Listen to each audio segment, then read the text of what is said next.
We would look for a way of doing this without falling into the problems that existed with the Liberals' version of this, but we are starting with a definition of what I'm calling an obligation of result.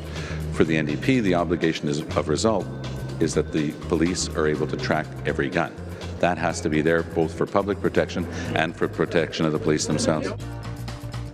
Would the NDP bring back the long gun registry if they formed government? It depends on who you ask. Party leader Thomas Mulcair says yes, absolutely yes. But NDP MP Charlie Angus doesn't agree. Here's what he told his local newspaper. When I read that headline, I literally banged my head on the desk. There's no registry coming back because the cost would be enormous. The response from people in rural Canada was they don't want it. Criminal defense lawyer and firearms law expert Solomon Friedman joins me now in Ottawa. Mulcair was clear. Bring back the registry. We'll just make it better than the Liberal one. It's like Gun Registry 2.0 or new and improved, like a bottle of Tide. Yeah, and I think there may be a saying about polishing a turd in there somewhere. But the truth of the matter here is it's very clear that no one's given an actual, a fresh policy perspective to any of this. It doesn't appear that Mulcair's really thought through any of the implications. I mean, the main problem was that it didn't work. A new one isn't going to work. And the other problem is that it cost $2 billion, and a second one would cost at least that. We've seen the stats out this week on homicides in Canada. The murder rate's fallen. The number of murders with guns, down. Most of the gun murders, 68%, committed with handguns. Those are still registered, although I'm betting most of the ones used in the murders were not registered. No, absolutely not. And it's also very interesting that this is coming in the wake of a recent decision from the Superior Court that found as a matter of evidence that the long gun registry has done nothing to prevent violence against women or gun-related homicides. So this is really coming with absolutely no evidentiary basis. All right, I want to ask you about that because the opposition parties and the media, and I know it's often tough to tell them apart, they are using the 25th anniversary of the École Polytechnique, the Montreal massacre, to say we need the new gun registry or Bill C-42, the common sense firearms law, that's going to put women at risk. Let me ask you about both of those. Would a new gun registry protect anyone?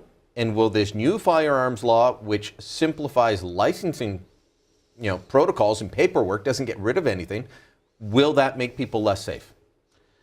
Brian, that's the right question to be asking here.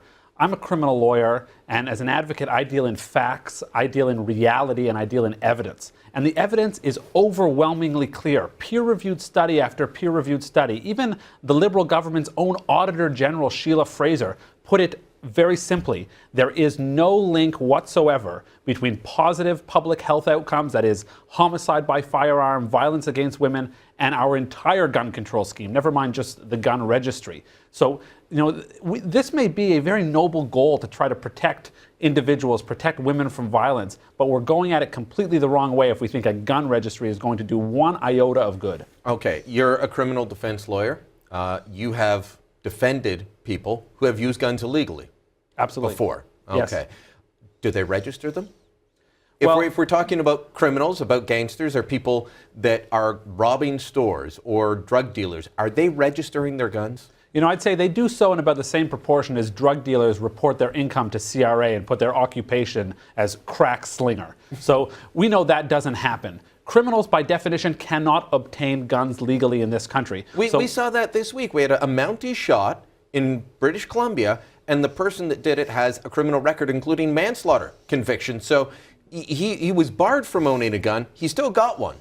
A gun registry wouldn't have stopped that. And this actually, it totally misses the real focus of that the issue should really be taking at this point. And it's my biggest problem with the gun registry. The gun registry's biggest problem isn't that it was useless. It was that it was harmful because it misdirected resources and focus from illegal guns that are smuggled in from other countries and used in violent crime, to guns that are peacefully in the hands of law-abiding gun owners. You know what it reminds me of? Thomas Sowell, the brilliant American academic and economist. He tells a story about the French police follow a criminal into a building, and they get there, but they don't have enough officers to surround that building, so they surround the building next door because it's smaller, because they have enough officers to do that. They don't know how to tackle the real problem, so they go after the problem they know how to deal with, because most gun owners, like yourself, are going to say, okay, well, if I have to do it, otherwise I'm in violation of the law, I will do that. They're picking on the easy target. Totally, and that's why I've said over and over again, including to Parliament, that gun control is a public policy pacifier. It makes people feel good, and it makes governments look good, but it accomplishes absolutely nothing when it comes to public safety. Bill C-42, before we're out of time, because we're having a great chat here, but I want to play Justin Trudeau on Bill C-42. This is the new law or proposed bill that would make paperwork easier for law-abiding gun owners. We'll roll that and get Solomon's reaction.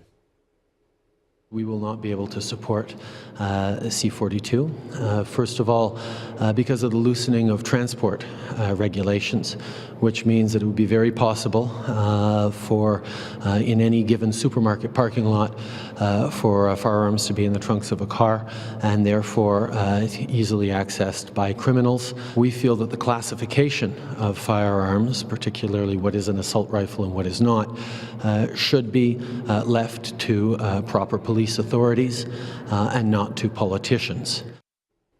All right, Solomon, quick reaction on those 2 points.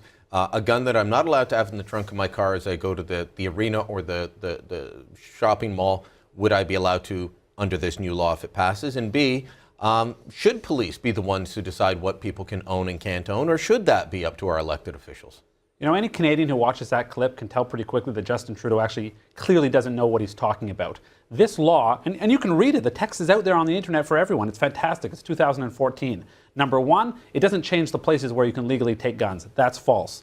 Number two, as of today, it's politicians that can classify guns. Police only give a technical opinion about it.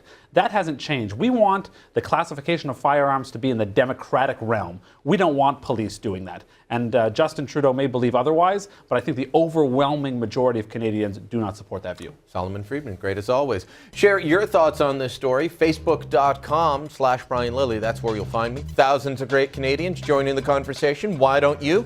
Click the thumbs up like button while you're there. More to come.